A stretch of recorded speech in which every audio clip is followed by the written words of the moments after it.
Welcome to Naked Spirituality, a video blog series of sacred attention therapy. My name is Rob Meager.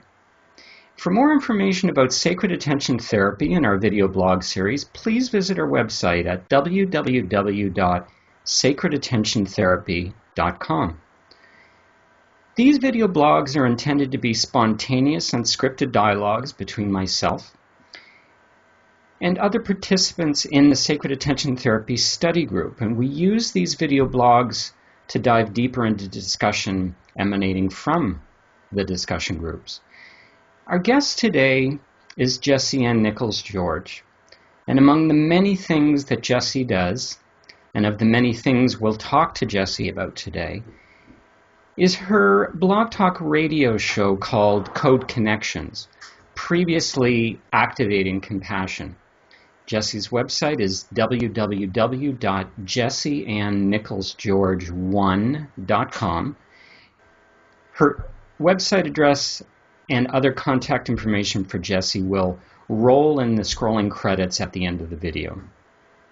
And I'd now like to invite Jessie to come on screen.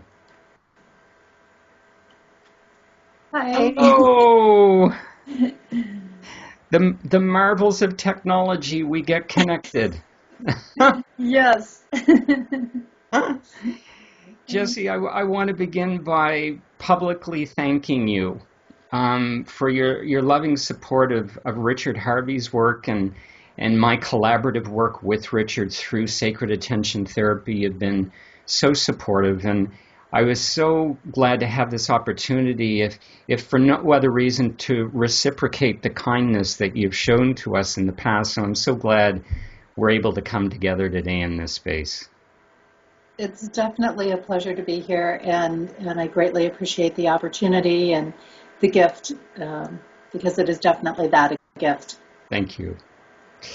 I've been to your website, and there's just such a beautiful offering on your website and so much potentially to talk about. But let's begin with Code Connection, your new blog talk radio show. What is Code Connection? How did it come to be? How did it manifest? And what led you to this work?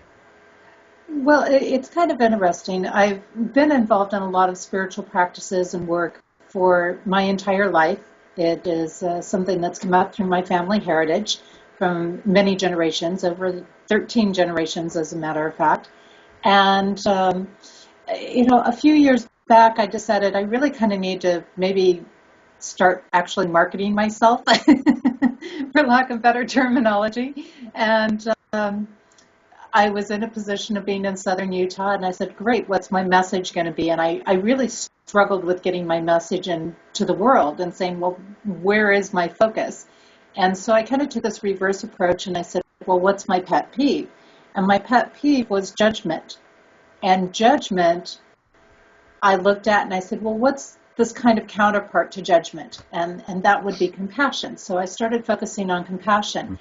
And originally the show was called Activating Compassion, which is the name of the first book that I put out. Mm-hmm. And that did all recently shift because over the last period of time, and particularly this year, I've been very focused on something that's very, very dear to my heart, which is knowing the truth of things.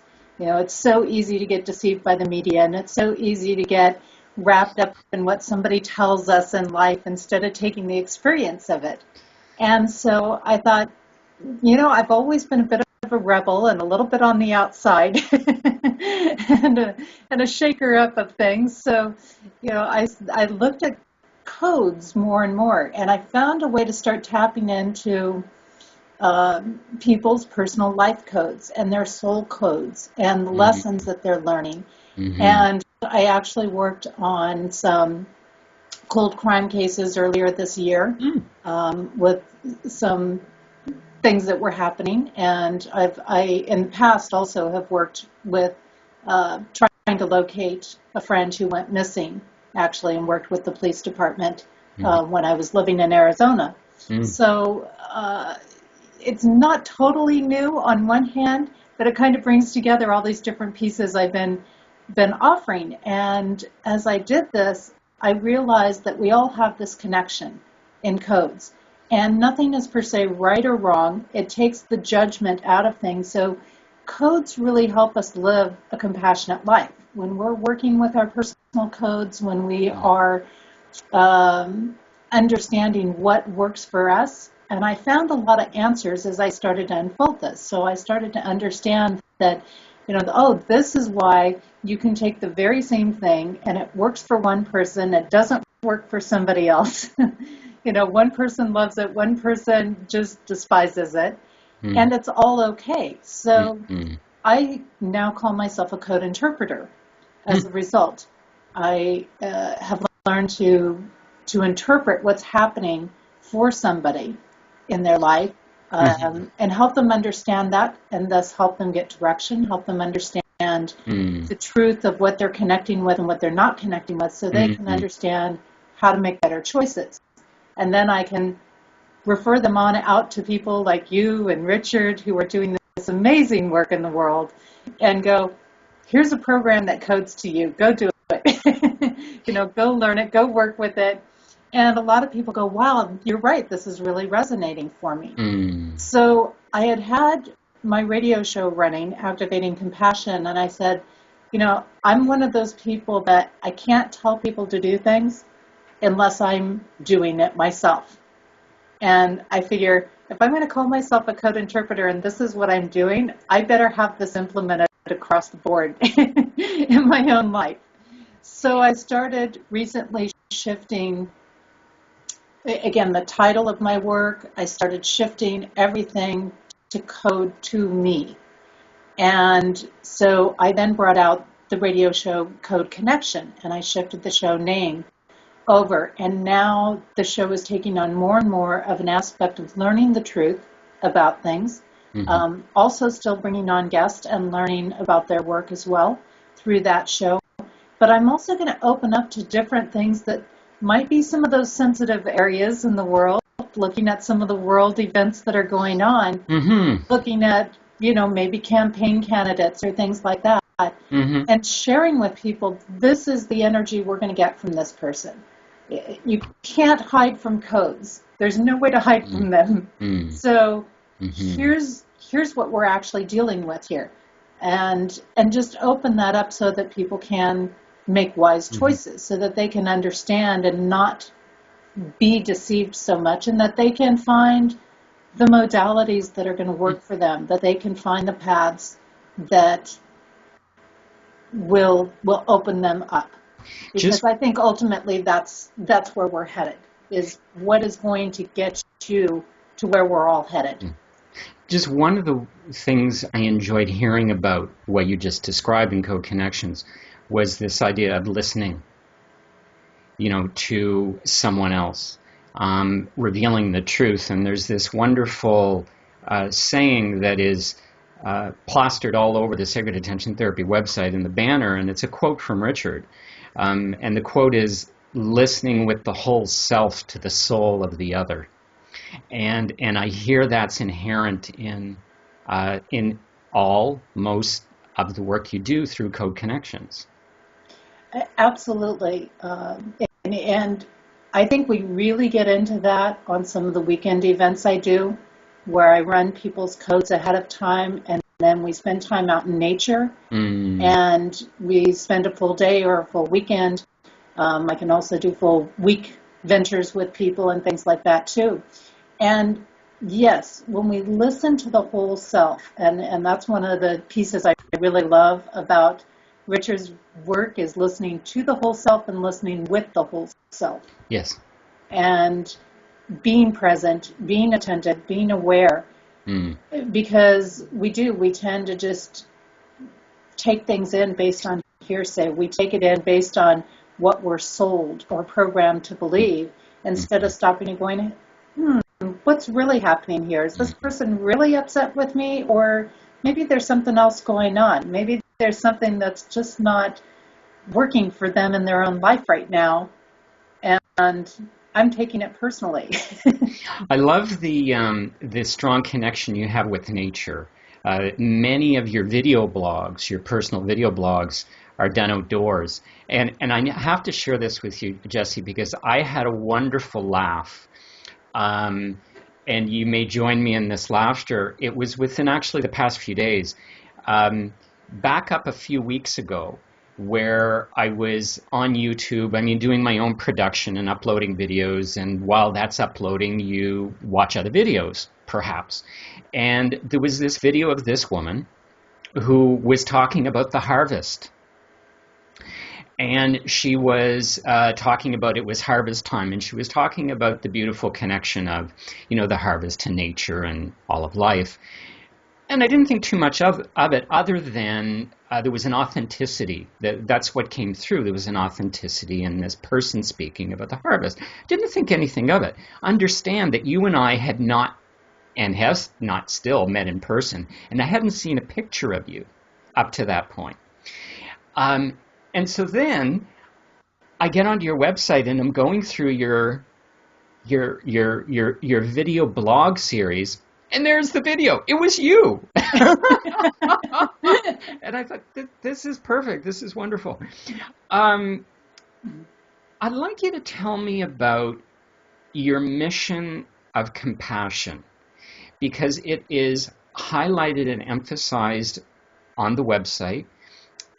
It was, of course, the founding of the name of the previous incarnation of the Blog Talk Radio, Activating Compassion, but you've carried that forward into Code Connection, but it remains.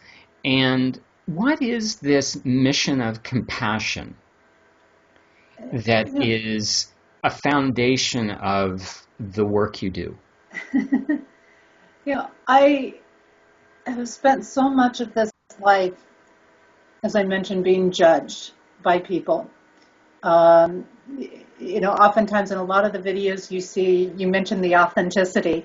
And, I don't have a lot of makeup on in those videos. And I went through a period where my hair got very frizzy for a while and all kinds of funny things. And it's beautiful, Jessie. It's beautiful. And I just owned it. But it's interesting, the different judgments that I see come through. Because, for example, when I was younger in life, I had the physical appearance of a model, and I did modeling for a while.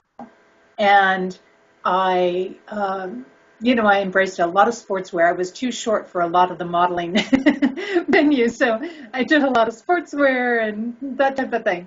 But it's kind of fun that I was judged because of my beauty back then. I was judged because I wasn't willing to follow the crowd when I was in grade school or high school.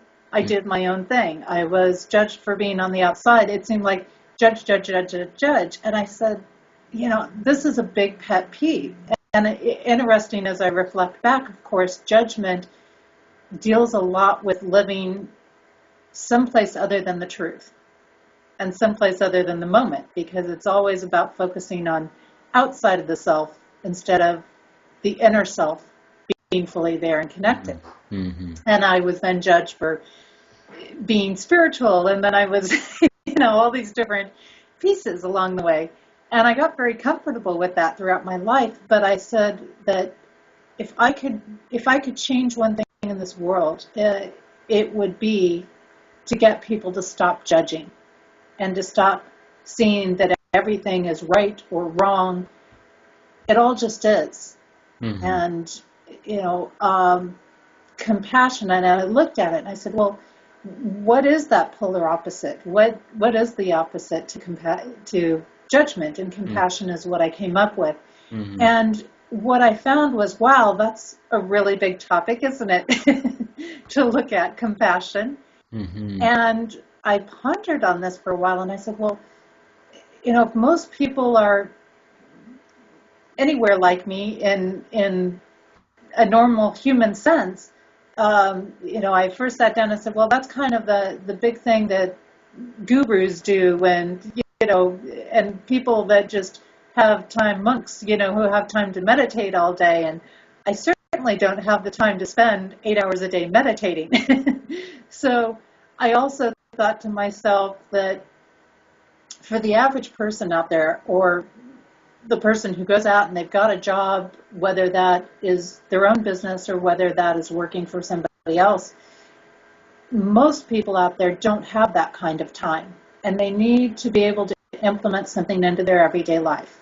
If it can't be implemented into the everyday life, chances are people are going to go, yeah, it's too much effort, it's too much trouble. Mm-hmm. It's like when you make that New Year's resolution and you say, I'm going to go work out 3 hours a day. That's probably not going to happen. But if you say, I'm going to take a walk around the block every night after dinner, and that's going to take me 15 minutes, you're more likely to follow through on that because it only takes 15 minutes out of your day. Mm-hmm. Mm-hmm. So I looked at it, and then interesting, after I wrote the book, it kind of clicked in with me, and I go, isn't that interesting? That's supposed to be the next big prophecy message of the world, where if you look at all the spiritual belief systems that are out there, and I studied world religions for a while, Mm-hmm. and the one thing said, the core truth will run through all religions and all belief systems. And so when I looked at that, I said, well, isn't it interesting that compassion runs through every single one of them? Mm-hmm. And this is supposed to be what so-called, saves the world, right? Mm-hmm. Mm-hmm. And so that was really my focus. And my mission is to really awaken people to be not only more compassionate with others, but more compassionate with themselves. And that's where I feel like the codes were such a beautiful complement to open up with this, because it allowed me to keep the foundation of that work, and it provided a vehicle or the next step, or whatever you want to say, to becoming compassionate. It helped people take that step to living more compassionately. Mm-hmm. And it's such small gestures. We make it this big thing that for most people, I think they've felt it's been very intangible in their life. It's like I said, they see that as what the monks and the priests and the gurus and people do. But small things like just becoming fully present and saying, I don't need to be upset over this car cutting me off. What if I just take my time and pull off the gas a little bit and relax and enjoy the journey a little bit more? What if I just leave myself an extra 10 minutes? What if I open the door for somebody? Because you never know what's going to be the turning point. Yeah. And this got driven beautifully home for me today, because I go out there and so many times I never know whether my work is reaching people. I don't get the responses. I don't get the feedback, and I have to just be confident that this is benefiting me and not just the rest of the world. And if I'm benefiting myself, I am benefiting the rest of the world. Yeah. And so in living my talk, this beautiful message came through to me from a Facebook friend today. And it said, just kind of affirmed how much their life had been touched. Yeah. And how it showed that, you remind me every day that we can be whole. And you remind me every day that we can live in this beautiful space. It's so interesting that you share what you've just shared, this idea of doing the work that you and I do in our own beautiful way. And sometimes we do question, Jesse. Sometimes we do wonder, is anyone out there? Is anyone seeing this? Is anyone reading this? Is anyone benefiting from this? And I don't know what your experience has been, but in the few times I have doubted, I'll almost, to say immediately is being a little dramatic, but pretty shortly thereafter, I will get a sign. And one of the more dramatic signs I've experienced in the time that I've launched my own personal ministry, and of course that has weaved itself in symbiotically with collaboration with Richard Harvey through sacred attention therapy. But there was interesting story. There was a LinkedIn connection that offered itself to me, and so I accepted. And always when I accept, these LinkedIn connections, I send a message as graceful as I can, something along the lines of thank you for the connection, thank you for the opportunity to stay connected. And one of the ways I'm going to do that with you is sign you up for my monthly newsletter. If you don't want to be on the monthly newsletter, just tell me and I'll remove you. Or you have the opportunity to remove yourself at any time. So the response I got back from this dear soul was one of, I'll paraphrase and I'll try and be gentle and polite, but they informed me that they weren't interested in the newsletter. They were far more interested in working with serious people to save lives. So that was the essence of the message. It had been only 2 days earlier that I got, in the same day, from 2 different people, unsolicited, a message telling me that my posts, as part of my my daily sharings, had, quote, saved their lives. And I just found it was so interesting that Spirit would have it that it would give me this feedback to allow me to know before this other feedback came from this other individual. My point is never underestimate the power of our giving. Never underestimate that we give, because when it comes from the heart, as it does with you, that's maximal. There is nothing more we can do. And the energy that is released in and of itself through that heals the world. And people are listening, people are watching, and people are being healed. And you are changing lives, and you are saving lives. And it's, I think it offers us an opportunity to trust. It offers us an opportunity to rest in our authenticity, coming back to that, and know that we're exactly where we need to be. But never underestimate that power of giving, because as long as it comes from the heart, it will always serve a heartful purpose. I really agree with that. And the authenticity, I think, is such a big piece. And I know in my work, I've done it my way, the way it worked for me, with what I had to work with. And I did not have all the resources that a lot of other people had. And I didn't sit there and worry about what I didn't have. I sat back and said, this is what I do have to work with. And what am I going to do with this? Mm-hmm. And I've hit some very big challenges along the way. One, of course, which I shared in a book that is in the process of coming out called Embraced by the Divine. Mm-hmm. And kind of a women's anthology of Dark Nights of the Soul type stories. Mm-hmm. And, so it's not that it's always about the easy road, but it's about what do I have to work with right now in this moment. Mm-hmm. And that authenticity is huge. We're so often programmed, if you get this program, if you do your marketing this way, you're going to be big, you can charge this rate. Well, maybe that's not what yours is about. Maybe that's not the way that resonates. And I always encourage people, get out of that cookie cutter. Get out of doing it the way everybody tells you you have to do it, unless it resonates for you.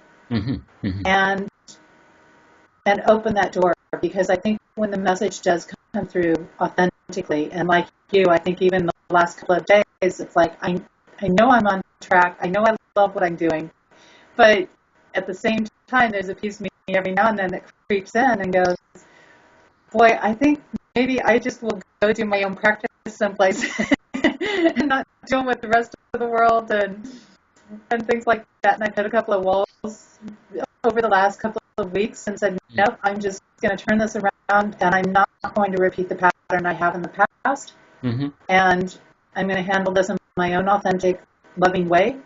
Mm-hmm. I'm going to sit back, I'm going to watch, I'm going to observe and I'm going to see what's really coming through here. And then I'm going to send out all the love I can give it, because I know whatever is coming through those people is also a piece of myself.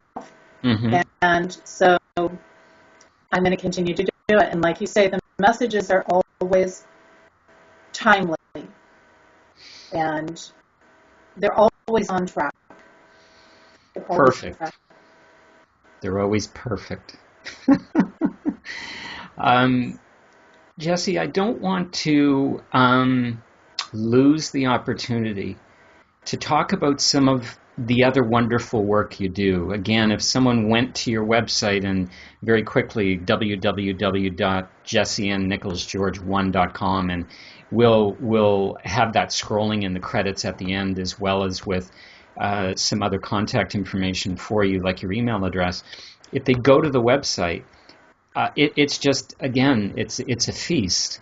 And we've been focusing mostly on Code Connection, but there's many other things that you do and that are present on your website. Can you talk a little bit about those other gifts that are offered through your website? Mm-hmm. Yeah, I've got a lot of things. I mentioned briefly the weekend type of work where I do events around the seasons. And again, I've shifted a lot of my work to tie in to the code interpretation work. Mm-hmm. I find it just such a huge thing, because when we understand ourselves, we understand how to move forward. But I also do things that are aligned with healing grids. And so somebody comes to me and says, really, I could use some very positive energy or some assistance in this way, and I will set up a healing grid and do an actual ceremony for that person based on what the need is. And sometimes that just happens, because sometimes we're worn down in the world.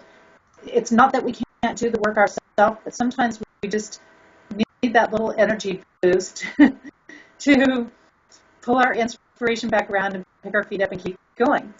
Or just to be, surrounded with personal energy. I know myself, I've been through those phases where you can just be bombarded because maybe you're trying to caretake an elderly parent, or deal with family, or deal with the basic world out there, whatever the case is, and you're dealing with a lot of people that might be negative in your sphere, and your energy gets worn down. So sometimes having somebody go and tune it up, it's just like going to a massage therapist and getting a massage. It's got benefits for you.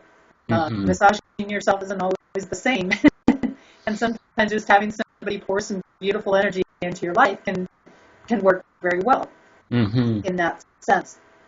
So that's another key area of focus that I do. But the weekend events are based around seasonal times of the year, the shifting and turning of the year. So our autumn equinoxes, I have one coming up here in Sioux Falls for the autumn equinox time frame. I'll be doing another one in Sioux Falls around the Halloween time frame. And so those seasonal turning points of the year, Yule, which is right around Christmas time also, what somebody's belief system is. And these are very, like I mentioned, intensive experiences out in nature. Right now, I used to take more people in these events. Right now, I only take 6 people in these events, because I want to be able to focus in on those people. And we run the codes, and then we start looking at everything, but we use nature as our teacher. And I love to be out in nature, because it is real, it's authentic, it's genuine, and everything that we need to know, it talks to us in the universal language of signs and symbols. And that's a big part of my work as well. And people that look at my work, if they go in, and as you mentioned, there's a plethora of choices there in a sense. I blend about 50 plus different modalities into what I do, and I just kind of integrate them seamlessly into the work. But we spend this time, and we spend out in nature, and we'll walk trails, and we'll do different things, and we'll use whatever comes up in the process. And oftentimes we'll start the day, and we'll say, okay, well, what's my intention for the day? What is it that I want to work on? And what I do is, I don't have a set formula like, okay, we're going to sit down and study this today. I have a method of show up, tell me what's happening in your life. Yeah. And let's work in a very conversational, real manner here. There's no format. Whatever is coming up for you is exactly what you're going to need to know.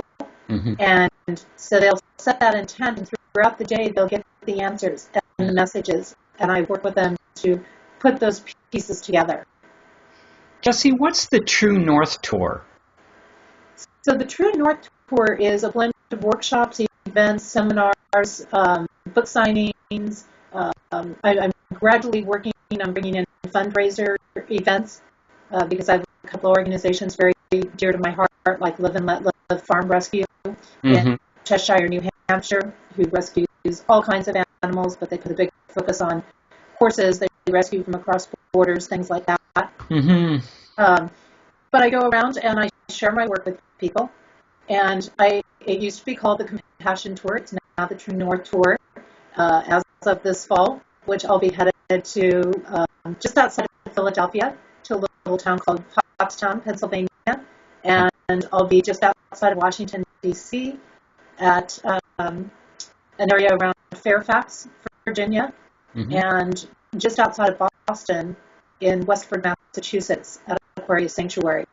And I go around and I've got a sat song and a healing event going on at Aquarius Sanctuary. I'm going to do a code interpretation event at the Enlightened Path Holistic Center in Pottstown. So people get a chance to come and experience the work. And here they can catch me live for private sessions at that time.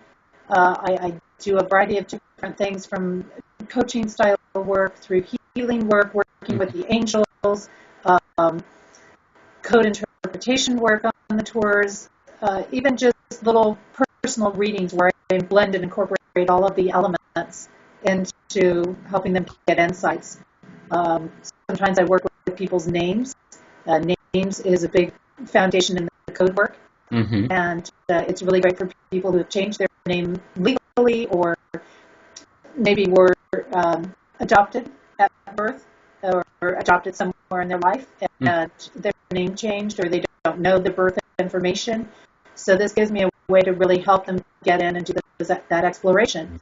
So the True North Tour I came up with because as I moved into the code interpreting work, what I found is that what I'm really doing is helping people find their own personal true north. So that has become the focus. What is your personal true north? Beautiful. Beautiful. How does Main Street Universe fit in with all that you do at this time?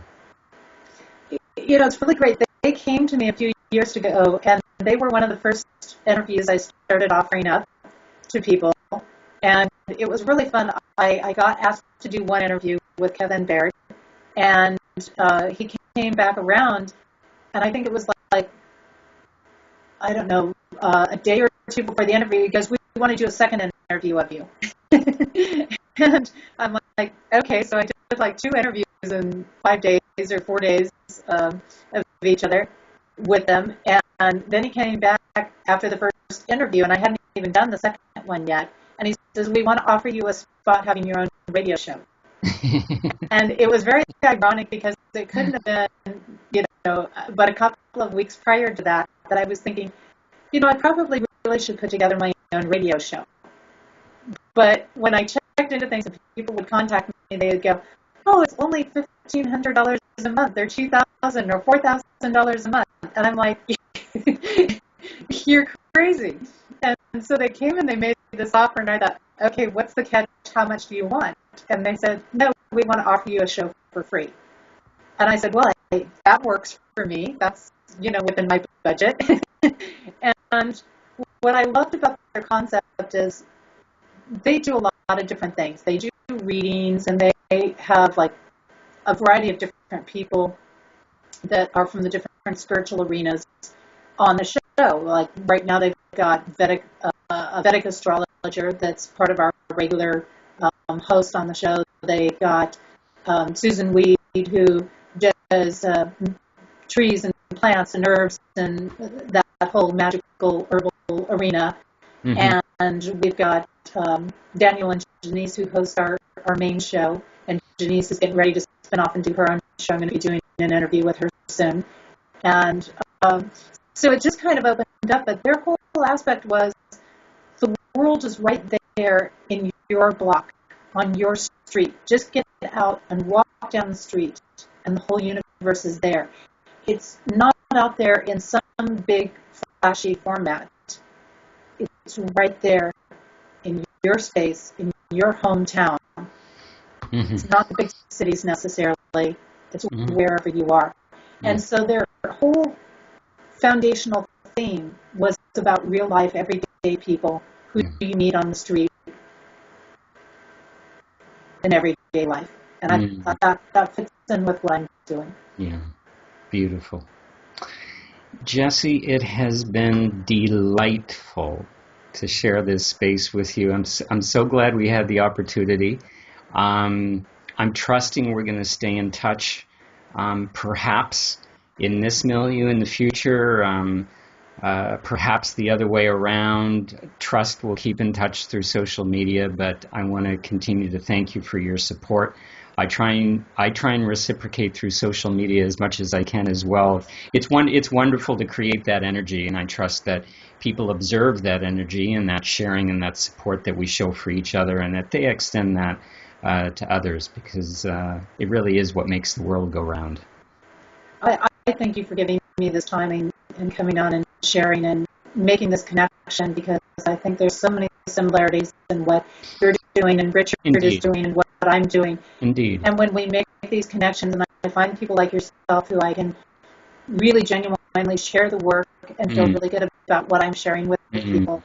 Mm-hmm. And we do develop that network, I think, in there, because I've seen that with a couple of other circles of people that I've connected with along the way. And what's really great about that is that people from your network, people from my network, they all get exposed to our work, and they realize, wow, here's this really interesting collective of people. Yeah. And they're really bringing home something that is resonating and helping me. And if I can help open the door for people to get to know the rest of that work and what other options are out there for them, then that's fantastic.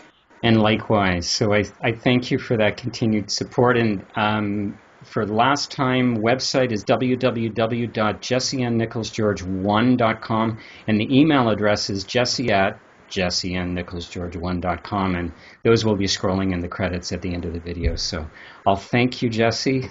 Thank you. Thank you. And we'll see you soon. Bye-bye. Bye-bye.